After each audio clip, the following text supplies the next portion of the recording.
repeatedly to the press since he came on board with the department about a year ago.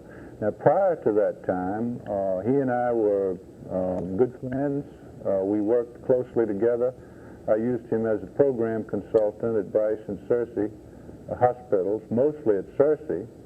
But as soon as he came inside the department, it appeared that he could not accept a number 2 position, and nor could he accept supervision. The difficulties that he alludes to have not been made specific to me. I don't know what his trouble is. I have a stack about ½ an inch thick of memoranda that I've sent to him, urging him to stay on the job, not go to so many meetings, to organize the hospital, to work inside the department, so forth. He never answers these administrative criticisms or corrections, and he doesn't correct the behavior that I document in the memoranda.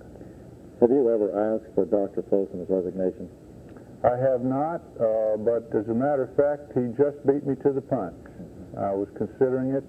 The Executive Committee of the Mental Health Board and I have wondered for about 6 months when would be the best time and the least disruptive time to terminate his services. I can't recall the name of the Mental Health Board member, but it was quoted today that by this individual that the demonstration yesterday and Dr. Folsom's resignation was just the start of things, that there was a volcanic situation at Bryce. Is there? No. I was up at Bryce. In fact, I'd have heard before I went up there that Bryce was in chaos. That was some article I read. I was up there all day Monday, and I would say things were quiet and peaceful, and some people were unhappy about Dr. Folsom leaving, and quite a few people were relieved because they came to me and said so. He is welcome to do so. As a matter of fact, we have been under continuous investigation since the outset of the federal court case in the fall of 1970. We've been investigated by so many people, I can't count them. National experts, friends of the court, the Civil Liberties Union, the American Institute for Law and Social Study. Everybody's been investigating us. The most interesting request for an investigation comes from Mr. Burt Bank. Mr. Burt Bank has been chairman of the Legislative Interim Committee on Mental Health for 2 years. He has had access to all of our fiscal records and all of our organizational structure and free access to the board and any staff member. And what there is left for him to find out is beyond me. He thinks because there have been several resignations that something sinister is going on.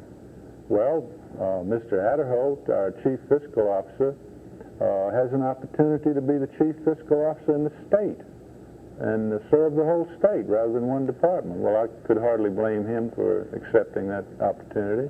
Mr. Wood, our attorney, is also parting on the best of terms. He has a chance to work for the Justice Department and forward his legal career rather than specializing in mental health for the rest of his life. So I don't feel that Dr. Folsom's resignation is either a disaster or the symptom of a disaster. Congressman Lumpkin's paying attention to this. This is the best part of the news, really.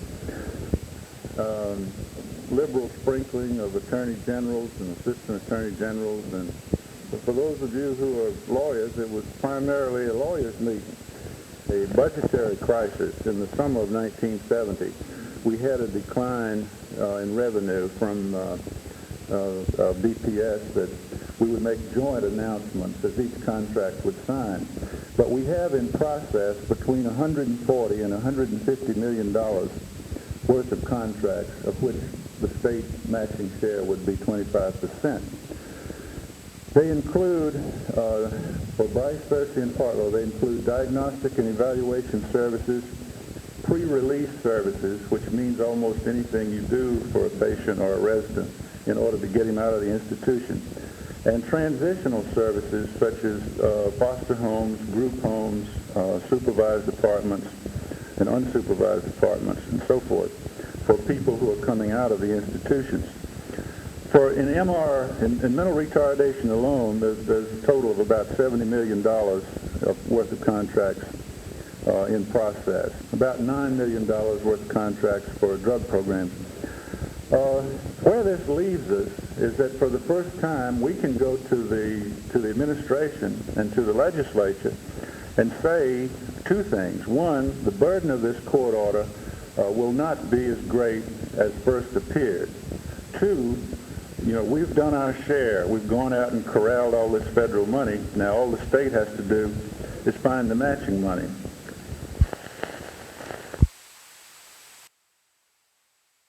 My people, the professional staff in the house, myself, my department people, my witnesses and all that, we become involved.